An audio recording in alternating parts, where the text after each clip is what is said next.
Hola amigas y amigos, bienvenidos a Punto de Inflexión, un programa de ideas, reflexión y propuestas especialmente diseñado para ti. Somos Carlos Faust y Rafael Mesa. Comenzamos. Amigas, amigos, gracias por acompañarnos el día de hoy. Gracias por todos sus comentarios que nos han estado llegando, sus reflexiones, incluso ideas que nos han estado compartiendo para que vayamos integrando dentro del programa. Acuérdense de darle like, de suscribirse. Acuérdense que el suscribirse ayuda mucho, sobre todo para que vayan adentrándose, digamos, a estas reflexiones que estamos teniendo interesantísimas en las tres temáticas del programa, que son salud mental, democracia y construcción de paz.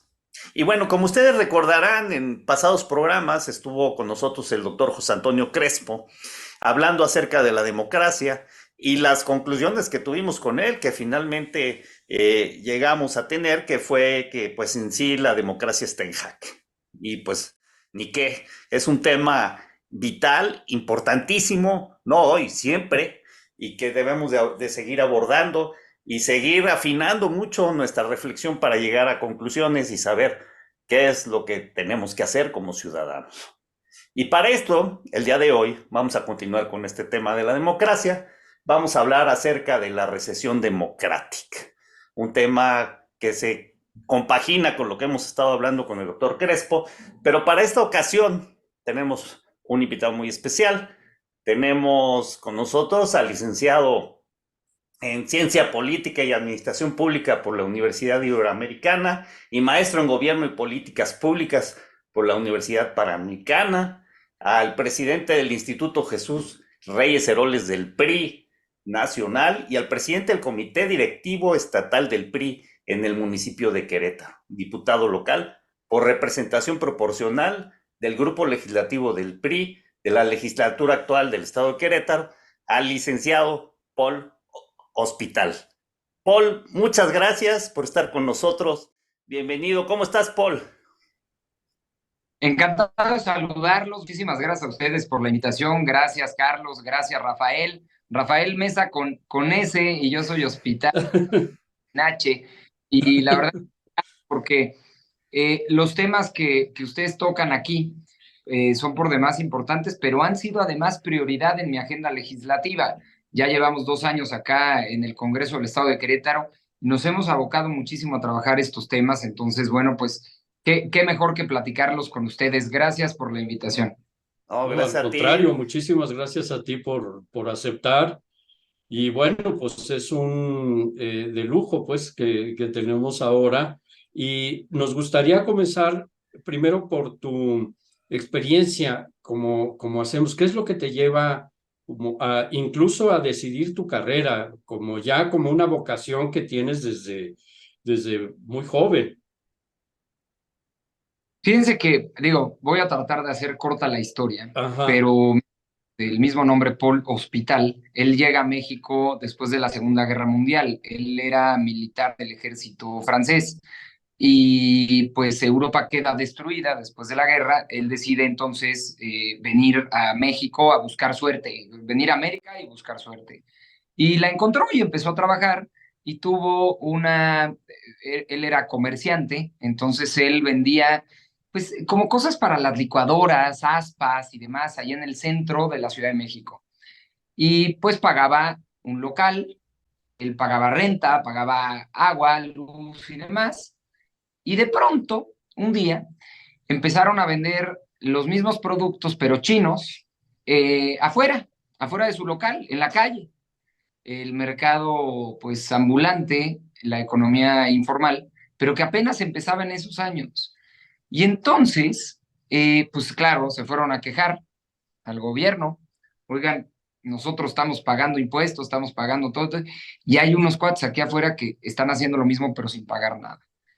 Y bueno, pues naturalmente, como ya saben que en este país casi no sucede, pues había un buen entendimiento entre quienes vendían en la calle y el gobierno. Entonces, en lugar de perseguirlos, pues hacían de la vista gorda. Para no hacerles el cuento más largo, empezaron a hacer mucho ruido, ruido en los medios de comunicación, ruido en el gobierno, quejándose, no solo ellos, sino varios comerciantes que estaban siendo afectados por el comercio ambulante, por el comercio informal, ilegal. Y quien llevaba la voz de estas manifestaciones era su socio. Y un día su socio amaneció muerto. Ah, Claro, naturalmente dijeron que fue intento de asalto, que se quisieron meter a su casa, pero pues ya se imaginarán lo que se decía sobre este suceso. Entonces él tomó la decisión de mejor vender, de dedicarse a otra cosa y de construir otra historia de vida. Entonces, a mí me contaron esto desde que nací, porque ni siquiera tuve la oportunidad de conocerlo. Y esta impotencia de la enorme corrupción que hay, el entendimiento entre estas personas y el gobierno o la autoridad que debía de perseguirlos, y la profunda injusticia con la que trataban ellos de salir adelante. No sé si fue eso lo que me invitó a estudiar ciencia política, pero alguien alguna vez me dijo, si algo te molesta mucho, deja de quejarte y mejor métete y cámbialo. Y por eso me metí, para ver si podía cambiar las cosas. Y ahí vamos, paso a pasito, no es fácil. ujú, ujú. Entonces, no sé si eso fue lo que me inspiró, pero definitivamente no hay otra razón poderosa, porque no existen en la familia políticos o políticas, no tienen esa vocación o nadie la tuvo. Y bueno, pues fui el primero que levantó la mano, no le encantó la idea a mis padres, pero soy bueno para persuadir, para negociar y aquí estamos y nos seguimos de... Sí, caray. Ujú. Qué padre, pues qué Sí, bueno. Enhorabuena, Paul. sí. Oye, Paul, Pero ahora a ver si. supongo, perdón, Sí, sí, no, adelante. supongo que ahora tus padres están muy orgullosos, ¿no? En sí, ya, De, ya. ujú. Con mucho Ya convencerlos sé. de dar políticas y ahora ya ya hasta grillos son. No, Ya se muy meten. bien, muy bien. Qué bueno. Pues gracias, Ajá. gracias por compartirlo, Paul. Oye, Paul, fíjate que hablando un poco y como les comentaba yo al principio de hablar el tema de la recesión democrática, estábamos leyendo los resultados del informe Latino Barómetro 2023 y pues llamar la atención la pérdida de lugares, digamos, que nuestro país ha estado teniendo y que pues se está casi equiparando con Venezuela en términos de pérdida, ¿no? De democracia. Y pues bueno, es algo significativo, es un poco el, pues un foco rojo, ¿no? En términos de que incluso lo que hemos estado hablando con José Antonio Crespo acerca de la democracia, y pues bueno, se han estado atentando de alguna forma con las instituciones democráticas como el INE o pues incluso como la Suprema Corte, que de alguna manera pues son contrapesos democráticos y más instituciones, ¿no? Como el INAI, etcétera, etcétera. ¿Tú cómo ves esto en términos de la recesión democrática? ¿Cómo ves esto?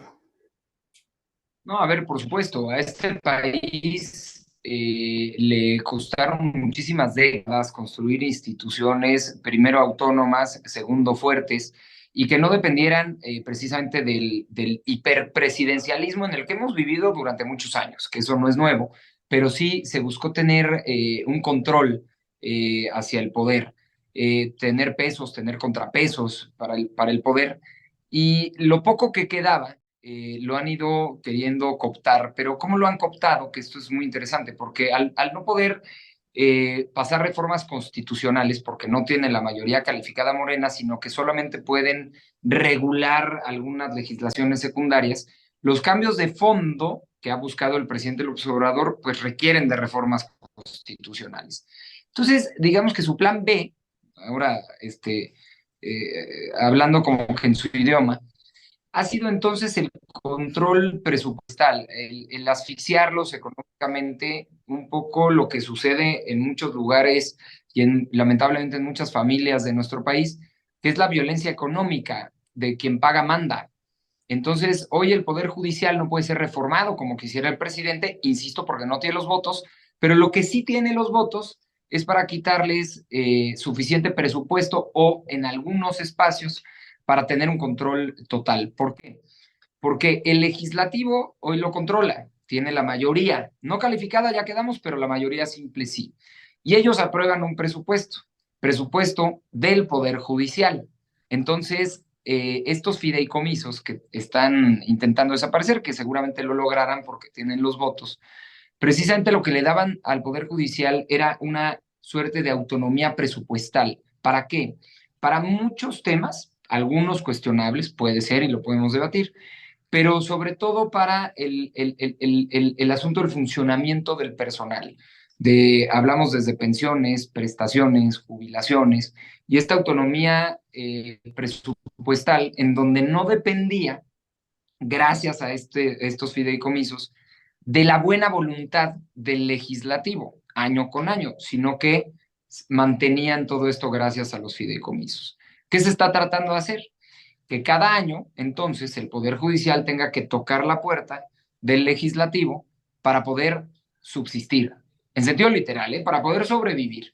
Entonces ahí se vuelve un control absoluto de un poder a otro. Sí. ¿Por qué? Porque es un control económico, porque lo está forzando a llevarlo, digamos, a su cancha y entonces, en consecuencia, tener que negociar, porque estamos hablando de un poder completo. No pensemos en la Suprema Corte de Justicia y en los pocos ministros y ministras que existen, sino en toda la estructura del Poder Judicial de la Federación que baja hacia los estados. Entonces, me parece que esa es la apuesta del presidente para debilitar estas instituciones, para ponerse por encima de. Y también sucedió lo mismo, dejando a un lado la coyuntura del momento, con los organismos públicos autónomos, que es otro contrapeso que tiene el poder presidencial en las democracias. Pensemos en el INE, pensemos en el INAI, pensemos en la Comisión Nacional de Derechos Humanos, en donde a través de estas votaciones mayoritarias que tiene, pues los asfixia en sentido presupuestal y con eso, bueno, pues los obliga entonces en consecuencia a acudir a él, literalmente, porque no es que se subordine, en este caso el judicial, al legislativo, sino que como el legislativo está subordinado al ejecutivo, pues es una cadena, ¿no? Sabemos que lo que pasa en la Cámara de Diputados, en el Senado de la República, es lo que se dicta desde Palacio Nacional. Entonces, ahí es donde muere verdaderamente una democracia. Por eso no sorprende que caigamos en el latinobarómetro o en cualquier otra medición, porque justamente donde mueren las democracias es donde una sola persona concentra distintos poderes. Y en este caso hoy, en sentido práctico, controla el legislativo y le falta el judicial y está encima y quiere ir por él. Y al no darle los cambios constitucionales, pues el plan B es asfixiarlos económicamente para controlarlos. Rafa. Pues se me ocurren muchas cosas, Paul.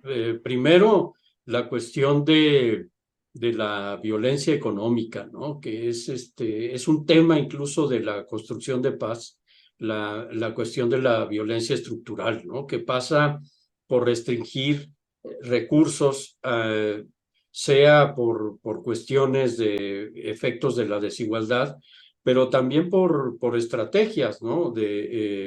En las familias, la cuestión de género, el que paga manda, pues esa cuestión. La otra es que estas estrategias ocurren también por un debilitamiento previo, ¿no? de las expectativas de la democracia.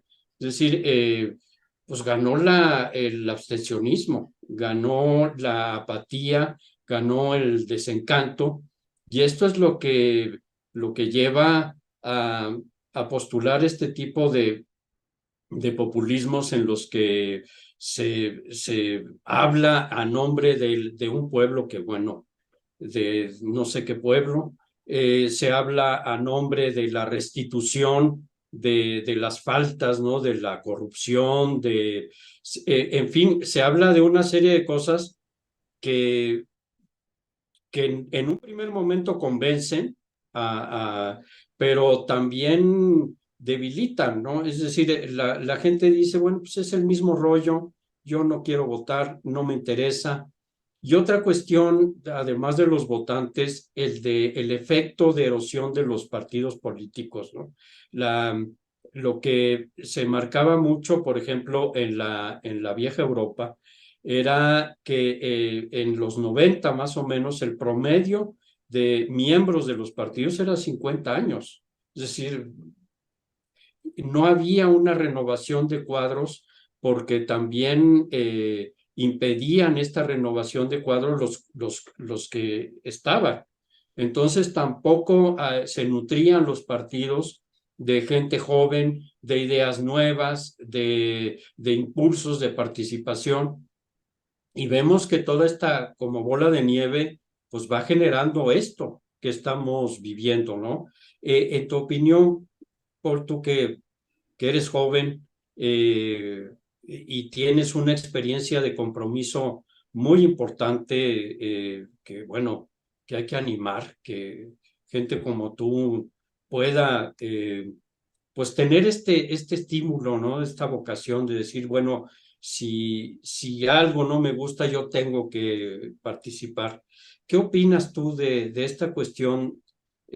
Vamos por orden, un poco de la apatía y el otro de la crisis de los partidos políticos.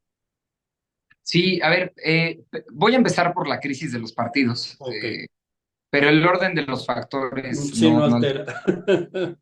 Pero, claro, por supuesto que hay una crisis, no solamente de los partidos como tal, sino de credibilidad en la política misma, en el servicio público Ujú, mismo, particularmente en nuestro país, pero se da en todo el mundo. En el mundo entero está bajando la militancia y está subiendo, digamos, las personas. Se ha demostrado en el mundo entero como partidos históricos, partidos muy robustos, son vencidos por un personaje, un outsider que le llaman, sí, ajá, que conecta con la ciudadanía, que viene sin el prestigio o desprestigio de una marca, de un partido político conocido, histórico, que ha tenido buenas, malas, y entonces irrumpe de pronto en un sistema democrático y gana elecciones. Se ha demostrado en el mundo entero. Entonces, sí hay una suerte de desdén a la carrera partidista, a la carrera político-pública, pues naturalmente por tantas fallas que ha habido, en particular en nuestro país. Hoy el servicio público, en general, la representación pública, el servicio público, es una de las actividades, podría decir yo, más señaladas, más discriminadas que hay en nuestro país. Tú sales a la calle y te preguntan, oye, ¿a qué te dedicas? Ay, pues trabajo en el Congreso. Ah, ¿y qué haces en el Congreso? No, pues de todo un poco, ahí trabajo un poquito. Ya soy diputado. Así es la respuesta. ujú, Entonces, sí, sí, sí, que, sí. que cuando entendemos bien la política, cuando entendemos bien el servicio público, verdaderamente se convierte en una de las actividades más nobles a las que se puede dedicar un ser humano. ¿Por qué? Ujú, Porque, en sentido literal, entregar tu vida, tu tiempo, tu esfuerzo para servir al prójimo. Esa es la ajá, política.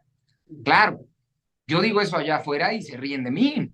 Dicen, no, no, la política es cualquier otra cosa menos eso. Entonces hay un desprestigio no solo a los partidos, Rafa, sino a la política misma, al quehacer público, que es muy delicado y que entonces también debe de haber un sentido de autocrítica de qué estamos haciendo quienes militamos en los partidos para ser más atractivos también a la sociedad, para ser más abiertos, para ser atractivos a las nuevas generaciones. Yo no me compro este cuento de que los jóvenes no les interesa y no les gusta participar.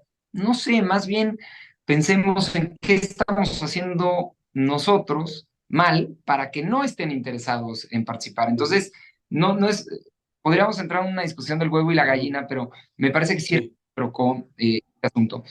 Y lo segundo que la verdad es que me llamó profundamente la atención y me gustó es que efectivamente, a pesar de haber una apatía enorme, a pesar de que somos de los países en donde menos sale la gente a votar, es difícil que la gente salga a votar, siempre prioriza cualquier otra actividad en lugar de ese derecho, de ejercer ese derecho a votar. Yo nunca había visto, no me ha tocado, generacionalmente, pero a tanta gente, tanta población y la mayoría de los mexicanos, porque así están en los números en las ajá, encuestas, defender el concepto democracia. Y cuando salieron mexicanas y mexicanos en todo el país por miles, por millones, a defender al INE, la verdad es que me dejó un muy buen sabor de boca de que hay una mayoría en este país que sí defiende que vivamos en un estado democrático, porque de pronto nos hacemos esas preguntas.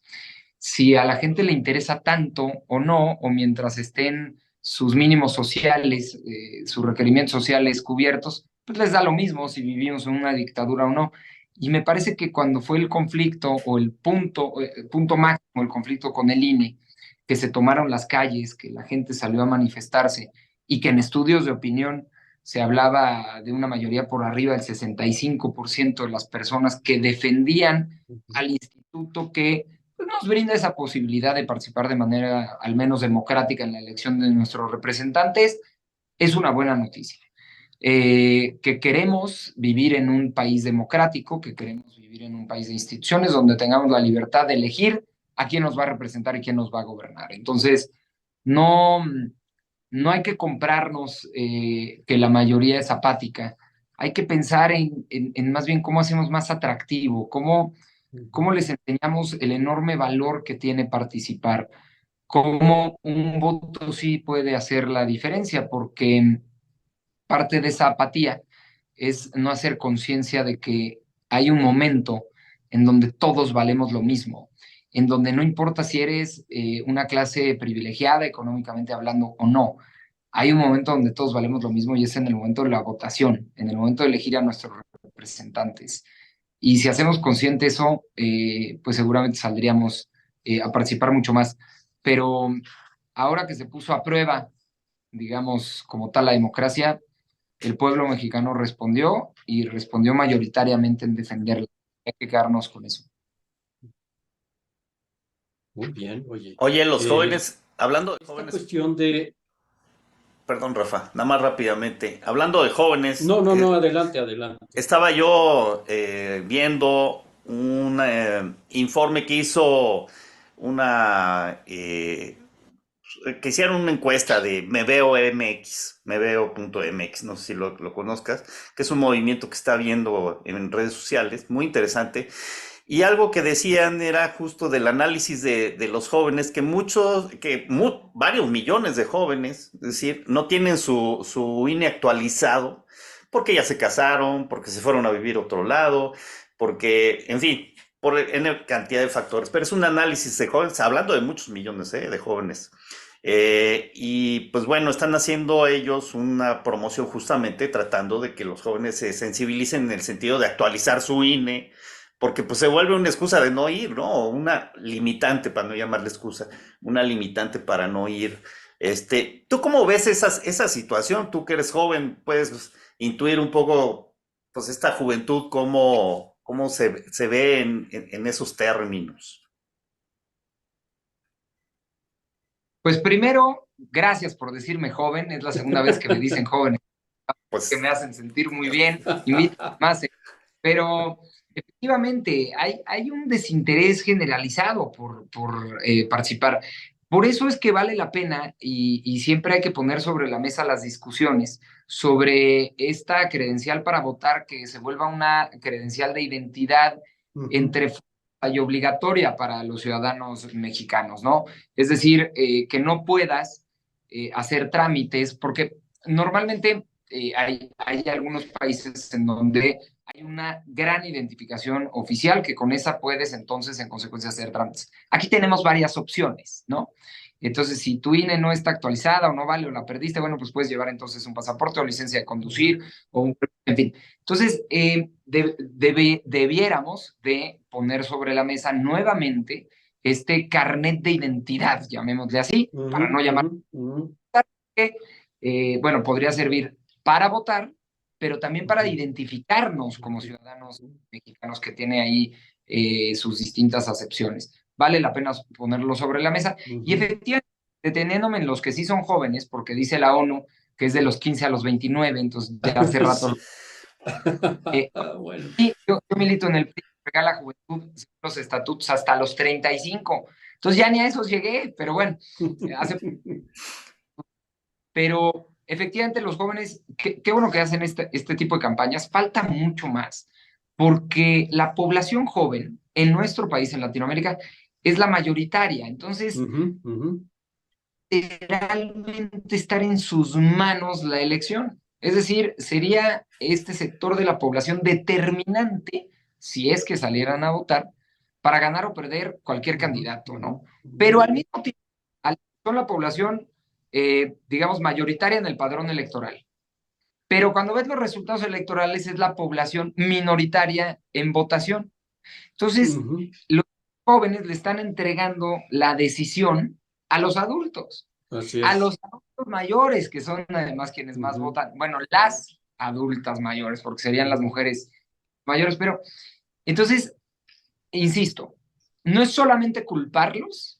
Yo creo que cometeríamos un error de decir es que los chavos y no quieren participar y son apáticos y esta generación, y luego ya estigmatizamos una generación, sino Así pensar es. de sentido político hacia los partidos políticos y qué estás haciendo para que participen. O sea, te interesa tanto que participen, te quejas tanto de que participen.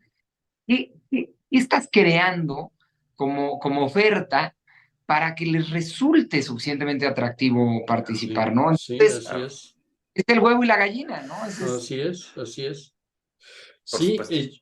ahora que hablas, Paul, yo tenía, bueno, antes había estrategias muy atractivas que conocí yo, especialmente de tu partido, que era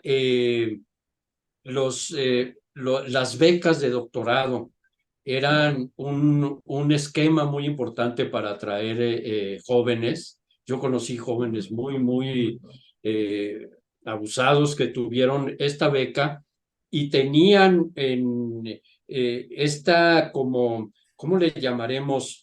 Protección y aseguramiento de un ciclo de vida que era, tú haces el doctorado en los temas, eh, yo conocí varios que hicieron doctorados de sociodemografía y entras a los institutos de investigación y esos institutos de investigación al mismo tiempo están vinculados con financiadoras que te llevan, es decir, había una serie de propuestas muy atractivas yo no sé ahora, bueno, tú que estás en el Instituto de Jesús Reyes Heroles, ¿qué hacen? Porque a mí me interesa mucho esto que has dicho tú, que hay que hacer atractivo el partido, el que sea, ¿no?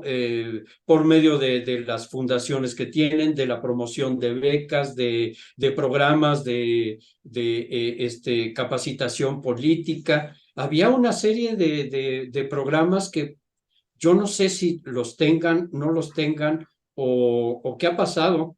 Y me parece que lo que tú estás diciendo ya se había hecho y de pronto yo recuerdo, por ejemplo, en los inicios del PRD, cómo se vinculaba la gente al PRD por el atractivo que tenía el tema de la socialdemocracia y cómo se elitizó a tal grado que ya no había participación de la base, ¿no? Ya eran las decisiones que se tomaban desde arriba.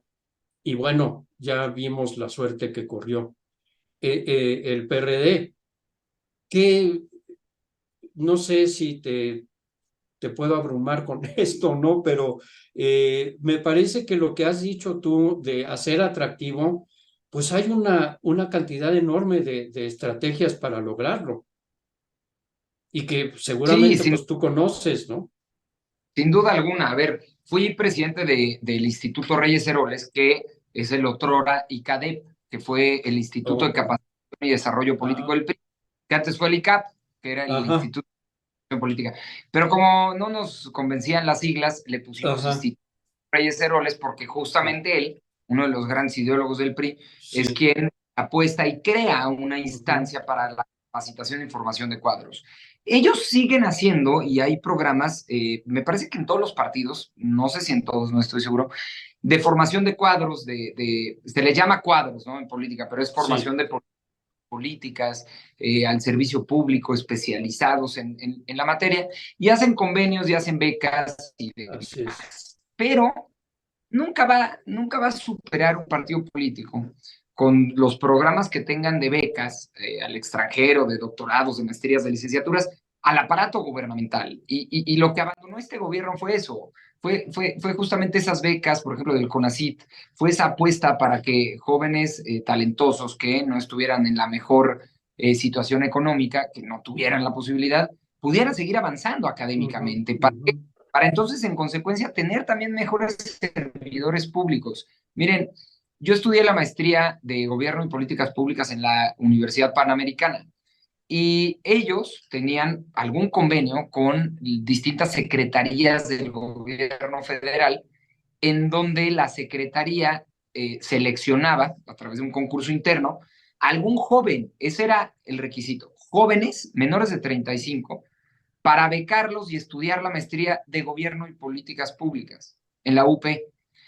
Yo creo, sin temor a equivocarme, que el 90% de mis compañeras y compañeros era becado por el gobierno federal. Es decir, era una apuesta del gobierno para capacitarlos, para prepararlos, para especializarlos y que regresen entonces al gobierno con estos conocimientos a servir mejor a la población. Hoy, ¿cuántas becas creen que existen de estas que había hace 4 años que estudié ahí? Me acuerdo porque, digo, perdón el paréntesis, pero de ahí conocí a mi esposa, entonces por eso hago 4 años. ¿Cuántas personas creen que hoy hay becadas? No, pues no tengo idea. Ni Yo creo idea. que de 0 a 1. Ni una, Fíjate, ni una. Acabó fíjate. y otros programas. Es decir, yo les cuento uno que conocí, ¿no? Que literalmente yo vi cómo servidores públicos fueron becados para servirle mejor a Ujú, su país. Y es ujú. que aquí regreso al desprestigio de la política, porque cuando tú desprestigias tanto el servicio público, que dices, bueno, es que cualquiera lo puede hacer, o Sí, desde Palacio Nacional dice el presidente, yo prefiero lealtad que capacidad, o no me importa tanto la capacidad como la lealtad, sí, pues entonces ahí está en consecuencia los resultados. pues sí. Si no le apuestas a personas que específicamente se han preparado para ello, que tienen la experiencia, la capacidad para resolver problemas, pues van a generar más problemas. Ujú. Si a ti se te descompone hoy el coche, Carlos, pues no lo vas a llevar con el pediatra, lo vas a llevar con el mecánico, porque estudió para eso, Ujú, se preparó para eso y te va a ayudar. Pero si se enferma tu hijo, pues no lo vas a llevar al taller Claro. mecánico. Pues lo mismo ujú, en y en las políticas públicas. Debemos de apostarle a la formación, a la capacitación, a la capacidad para resolver, porque ujú. tomar una mala decisión de una política pública puede darle en la torre a miles, a millones de Sí, personas. así En cambio, es. tomar una buena determinación en política pública basada en conocimiento, en experiencia, en la ciencia, puede beneficiar a cientos o a miles de habitantes. Entonces, Ujú, ahí está esa parte en donde debemos de volver a encontrar ese prestigio que debe de tener el servicio público, ¿no? Pero efectivamente, como bien dice Rafa, desaparecieron esos programas, esos apoyos, esa apuesta decidida para que jóvenes que se querían dedicar a la investigación, a la ciencia, a la tecnología, al servicio público, pudieran tener un aliciente de parte del gobierno para seguir ese camino. Desapareció, ujú. literal. Eh, Sí, qué lástima, Qué qué cosa. pena, la verdad, que Sí, eso haya sucedido. sí. Hay que recuperarlo, ojalá podamos y haya tiempo para todo esto. Este, oye, Paul, pues, a ver, el tiempo es corto y bueno, te invitamos aquí para seguir hablando de esta temática, continuar con el análisis de Ujú. la recesión democrática que tanto nos interesa. Esto es solamente un aperitivo, amigas, amigos de lo que seguramente tendremos pronto para ustedes. Pero por Ujú, lo pronto ujú. agradecerte, mi querido Paul, por esto. No sé si quieras dar un mensaje final, sobre todo para los jóvenes que nos escuchan. El agradecimiento, yo sé que el tiempo es corto y mis respuestas muy largas, entonces, pero así somos los políticos y ya saben cómo somos. Pero lo Porque- que queremos compartir y sobre todo con gente como ustedes extraordinaria que se dedica a difundir estas ideas, a analizarlas, a discutirlas, a ponerlas sobre la mesa, porque hay que todo el tiempo estarnos preguntando las cosas, la conveniencia. de los asuntos, no solamente casarnos con nuestras opiniones y silenciar opiniones contrarias, sino escuchar distintos puntos de vista y me parece que de esa forma nos da una riqueza intelectual enorme. Así que yo les agradezco que me hayan invitado para hablar de este tema. Podemos hablar de otros más cuando me inviten. Luego, además, me dicen joven al aire, entonces yo... No, bueno. Bueno, Esto no tiene que ver con estadística, tiene que ver con vernos unos con otros. exacto, sí. Rafita, Ajá. Paul, bueno, muchísimas gracias. Verdaderamente me agradó mucho tu, pues, todo lo que tienes que ofrecer. Me encantaría que mucha gente como tú estuviera animada, motivada para los cambios. Y pues te agradezco muchísimo. Y sí, queda abierta la invitación cuando tú digas. Además, pues tengo entendido que trabajas la cuestión de salud mental como política pública. Y eso para nosotros es importantísimo porque es un tema que está a debate y a discusión. Y nos encantaría mucho que tú también desde esa perspectiva, desde la perspectiva pública, nos digas qué se necesita para fortalecer el tema de la salud mental como un tema de salud pública. No es que vayas con el psicólogo o con el pediatra, es un tema de salud pública. Nos interesaría muchísimo tu opinión. Te agradecemos mucho de antemano tu tiempo. Sabemos que tú sí trabajas y que tienes el tiempo limitado y que ojalá, de veras lo repito, gente como tú, políticos como tú, estén en el tema y estén empujando la democracia. Muchas Al gracias. contrario, de veras, muchísimas gracias. Y cuando quieran, platicamos de este tema que también es prioritario para nosotros. Así que muchas gracias. Les mando un abrazo así a la Igualmente. distancia, pero muchas gracias. muchas Carlos. gracias, Gracias. Paul, muchas gracias, Rafa, y muchas gracias a ustedes, amigas, amigos, Gracias. por estar con nosotros. Y recuerden que tenemos que echarle ganas como sociedad civil para lo que Ujú, viene y ujú. sobre todo para prepararnos con nuestro INE. Así es que estemos preparados y que les vaya muy bien.